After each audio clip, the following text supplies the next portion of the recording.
Hello everyone, and welcome to the Commander's Forge. My name is Andy Bentley, and the Forge is an area for me to talk about Magic, Commander, and anything else as I try and navigate through this crazy world. Now, I hope everyone had fun at their different Phyrexian All Will Be One pre-releases and had all their sick pulls and all that jazz. I did end up playing in one two-headed giant event. We went 3-1 overall. I had a good time. Now, the Magic Con, I think is what they're calling it now, Philly, is this weekend. I will not be attending, even though Philadelphia is only like a 3.5 hour drive from me. I just have no money. But I do hope everybody that can go has fun, stays safe, and I will be living vicariously through all of you on Twitter. It's going to be great.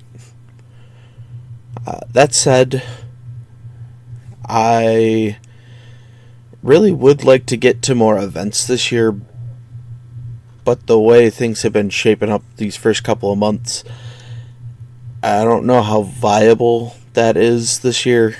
I already have 2 trips planned this year. We are going on a cruise in October, and we have the entire week of July 4th off, so me and my cousin talked about just getting into the car and driving. And we still haven't quite picked an area, but he wants to go cross-country. So possibly all the way to Portland, Oregon, from New York. Don't know. We'll figure it out when we have a little more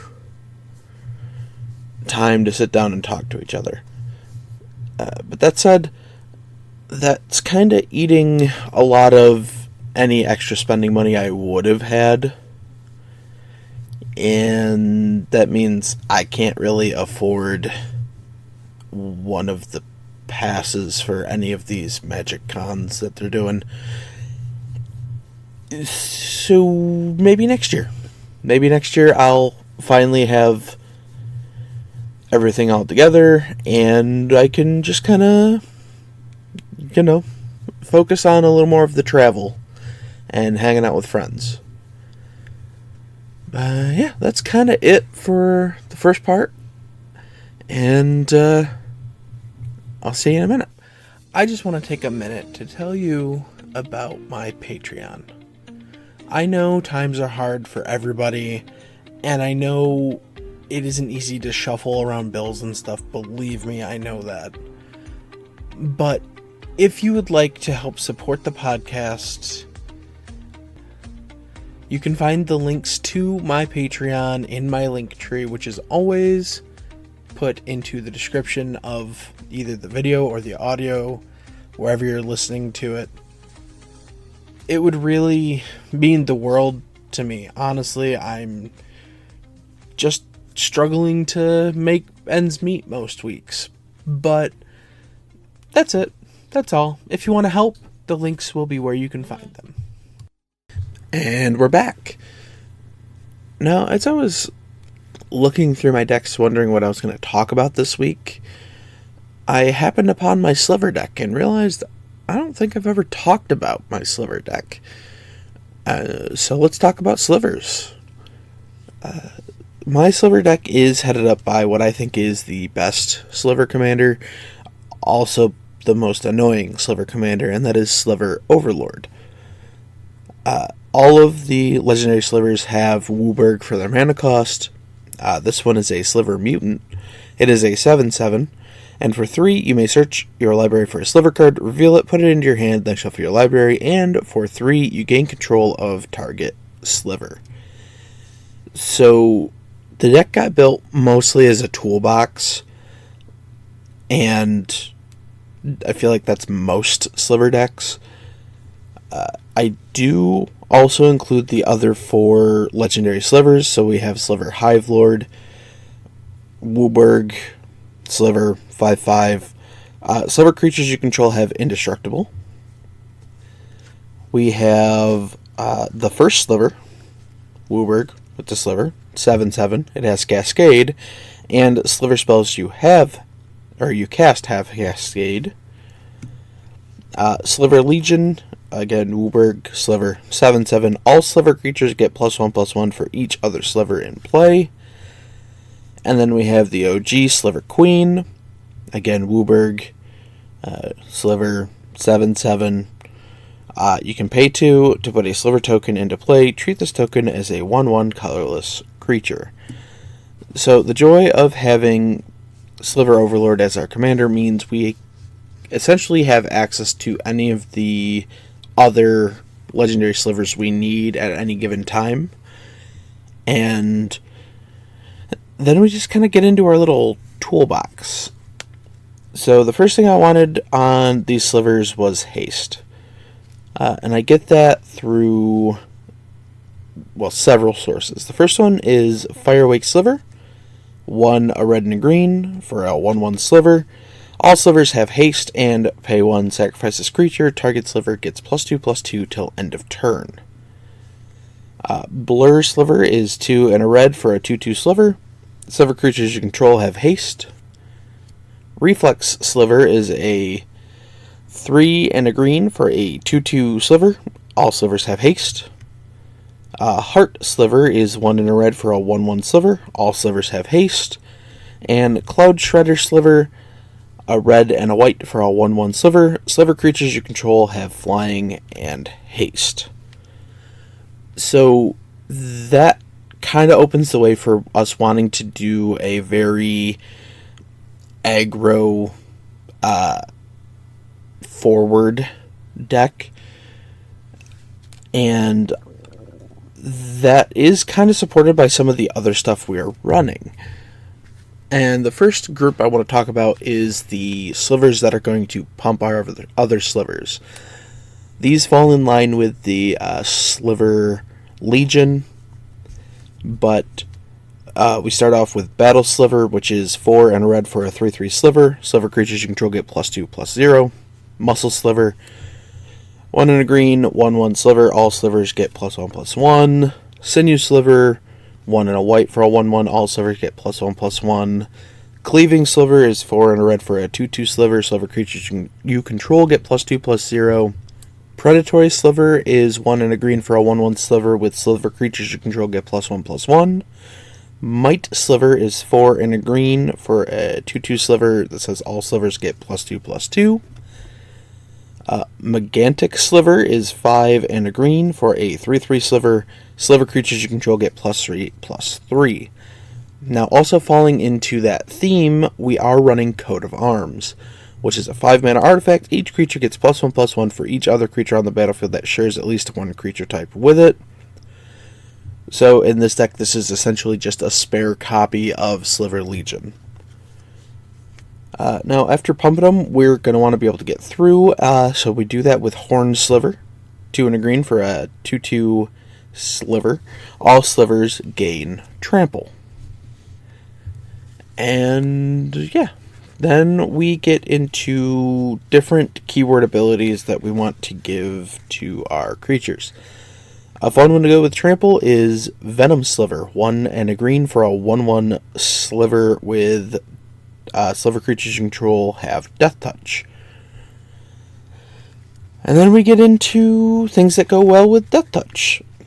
Lancer Sliver is 2 and a white for a 2/2 sliver that gives all your slivers first strike. Talon Sliver is 1 and a white for a 1/1 sliver that gives all slivers first strike. Spitting Sliver is 4 and a black for a 3/3 sliver that gives all slivers first strike. And Striking Sliver is red for a 1/1 sliver with sliver creatures you control have first strike. Alright, next up, let's talk Vigilance. Synchronous Sliver is 4 and a blue for a 3/3 sliver with all slivers have Vigilance. Sentinel Sliver is 1 and a white for a 2/2 sliver with sliver creatures you control have Vigilance. Then we have Winged Sliver, 1 and a blue for a 1/1 sliver, giving all slivers flying. And Gale Rider Sliver, a single blue for a 1/1 sliver that gives sliver creatures you control flying. And then we kind of round out this last little bit of giving our things keywords with Fury Sliver, 5 and a red for a 3/3 sliver. All sliver creatures have double strike. And Bone Scythe the Sliver, 3 and a white for a 2/2 sliver, with sliver creatures you control have double strike. Now, in addition to giving keywords, we have some other older keywords and things that, when they were around, didn't have keywords. And these I kind of call my protection suite. The first one is Shadow Sliver, 2 and a blue for a 1/1 sliver that gives all slivers Shadow. So I play this when it's time to Alpha Strike, so I don't have to worry about the crackback and I don't have to worry about being blocked. Diffusion Sliver is 1 and a blue for a 1/1 sliver that whenever a sliver creature you control becomes the target of a spell or ability, you counter it unless that controller pays 2. So this would now be considered Ward 2, but again, this card is from before Ward was a thing. Shifting Sliver is 3 and a blue for a 2/2 sliver that says slivers can't be blocked except by slivers. Again, this is unblockable except by other slivers. And then Crystalline Sliver is a white and a blue for a 2/2 sliver. And slivers cannot be the target of spells or abilities, so this would give all slivers hexproof. Now, I hear you saying, Andy, how are you going to cast all these multitudes of other colored spells? Well, the first part is this deck does have a very optimized mana base. And second, we do have our 2 mana producing slivers. The first one being Gemhide Sliver for 1 and a green. It's a 1/1 sliver with all slivers have tap, add 1 mana of any color to your mana pool. And Mana Weft Sliver, 1 and a green for a 1/1 sliver with sliver creatures you control have tap, add 1 mana of any color to your mana pool. And yeah, that's kind of the lowdown on slivers. Now, I do want to go over some of the things that are in the deck that aren't slivers, and that starts with Mana Echoes. Mana Echoes is 2 red for an enchantment that says whenever a creature comes into play, you may add a colorless to your mana pool for each creature you control that shares a creature type with it. So this is very famous for going infinite with Sliver Queen, but also in this deck, if you have your commander out, this generates the mana you need to rip all of the slivers out of your deck. And as long as you have things giving them haste, then you play a mana 1, then you can tap them all for mana, and you're producing the colorless mana, so you can essentially just dump your whole library into play. In terms of wanting to dump our whole library into play, Mirari's Wake helps produce the mana for that. 3, a green and a white for an enchantment. Creatures you control get +1/+1, but whenever you tap a land for mana, add 1 mana to your mana pool of any type that land produced. That's a good way of mana fixing as well, because we might have shock lands in play that we need to get both of our colors off of. But yeah, now let's talk about producing colors, because we're also running Prismatic Omen. 1 and a green for an enchantment. Lands you control are every basic land type in addition to their other types. The number of times this has kept me in a game because I just did not have the right lands. Yeah. But now, speaking of lands, one of the things I realized building this deck and playing this deck is that my commander is very mana hungry, and so I ended up putting in a Wilderness Reclamation 3 and a green for an enchantment at the beginning of your end step. Untap all lands you control.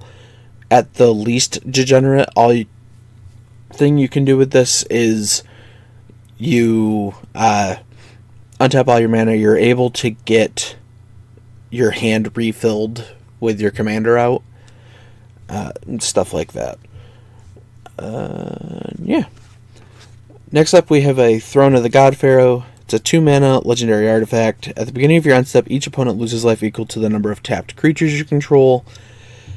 So there's 2 ways we can get around this. The first one is if our creatures have vigilance, we can play one of the mana tappers to then tap down everything after combat, do as much damage as possible, and then essentially double up on the damage at my end step. I'm going to talk about it only because it's the only one I have and I wanted to put it somewhere. My foil Sylvan Library is in this deck. 1 and a green for an enchantment. At the beginning of your draw step, you may draw 2 additional cards. If you do, choose 2 of the cards in your hand drawn this turn. For each of those cards, pay 4 life or put it back on top of your library. And then because I'm a degenerate, and this is my most degenerate 5-color deck, I do run Cyclonic Rift. 1 and a blue, instant, return target non-land permanent you don't control to its owner's hand. Overload for 6 and a blue, replace target with all. And then I do have my foil artist proof signed Expropriate in here. Well, one of them, I think I have 2. And it's 7 blue for a sorcery. It has Council's Dilemma. Starting with you, each player votes for time or money. For each vote, for time, you take an extra turn after this one. For each vote for money, you choose a permanent controlled by the voter and gain control of it. Exile, expropriate. The main reason we're running this is because a lot of times we're going to do that alpha strike I was talking about, but somebody's going to find a way to survive. As long as we cast the expropriate, we are guaranteed 1 extra turn because we're going to vote for time ourselves. And yeah, that is the Menace, that is Slivers. I don't pull them out very often unless people want to play a little more of a higher powered game. And yeah, that's kind of it. That's Slivers. And I'll see you next time. Goodbye. Thank you for listening. All of my links can be found in my link tree in the description below. I would like to thank Ian Foss and Cody Mulpey of the band The Crypt for allowing me to use music for my opening and ending, along with Nate and Erica Jacobs for making my original logo. And I would also like to thank Christina McNichol for creating my new logo. And I'll see you next time.